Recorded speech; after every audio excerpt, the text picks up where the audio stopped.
আসসালামু আলাইকুম। আজ আমি আপনাদের সঙ্গে শেয়ার করব মালপোয়া রেসিপি। আজকের এই মালপোয়াটা খুবই অল্প কিছু উপকরণ দিয়ে তৈরি করে দেখাবো। খেতে কিন্তু অসাধারণ। তাহলে ভিডিওটি শুরু থেকে শেষ পর্যন্ত দেখতে থাকুন। মালপোয়া তৈরি করার জন্য প্রথমে আমরা ব্যাটার তৈরি করে নিব।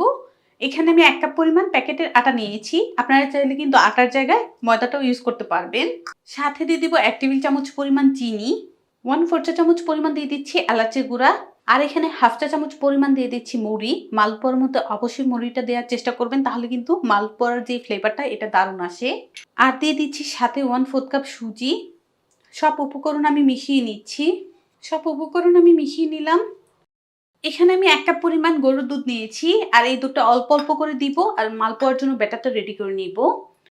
অল্প অল্প করে দিলেই বুঝতে পারবেন যে ব্যাটারের মধ্যে কতটুকু দুধ লাগবে। আপনারা চাইলে কিন্তু দুধের জায়গায় এখানে পানি দিয়েও ব্যাটারটা তৈরি করে নিতে পারবেন। সম্পূর্ণ গরুর দুধটা দিয়ে দিলাম।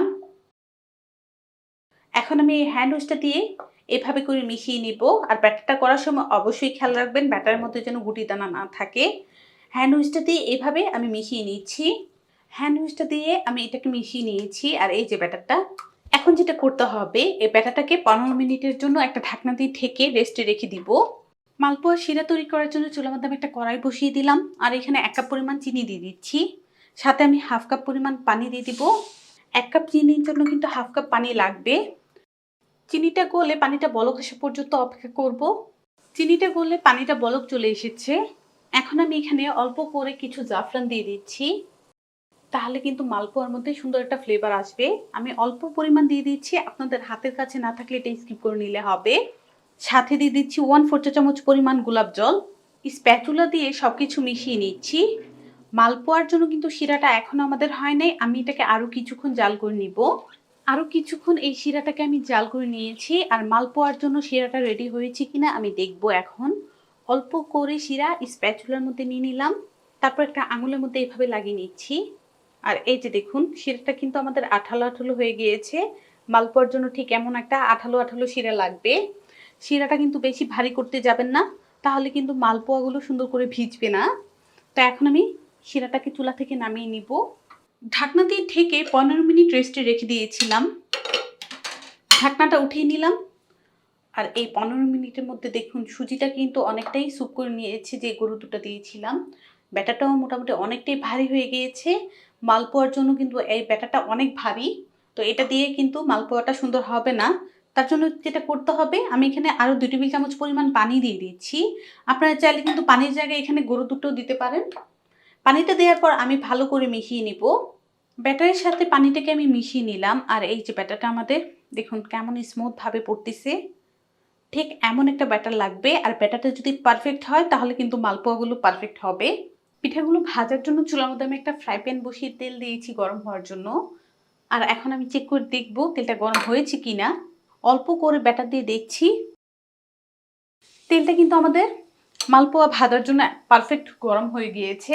আর ব্যাটারটাকে ঠিক এভাবে নাড়া দিয়ে তারপর দিয়ে দিতে হবে। আমি অল্প করে ব্যাটার তেলের মধ্যে দিয়ে দিচ্ছি।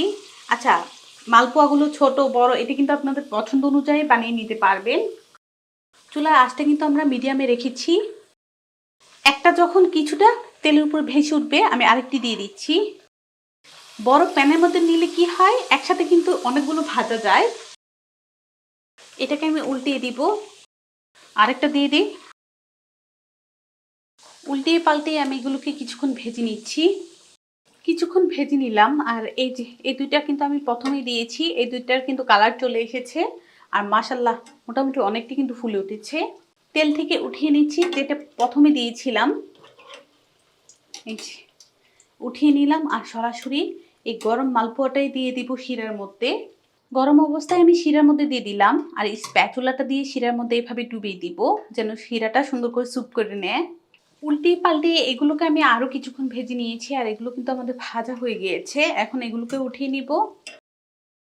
আর ওই যে সঙ্গে সঙ্গে কিন্তু গরম শিরার মধ্যে দিয়ে দিতে হবে। গরম শিরার মধ্যে কিন্তু আমি দিয়ে দিয়েছি।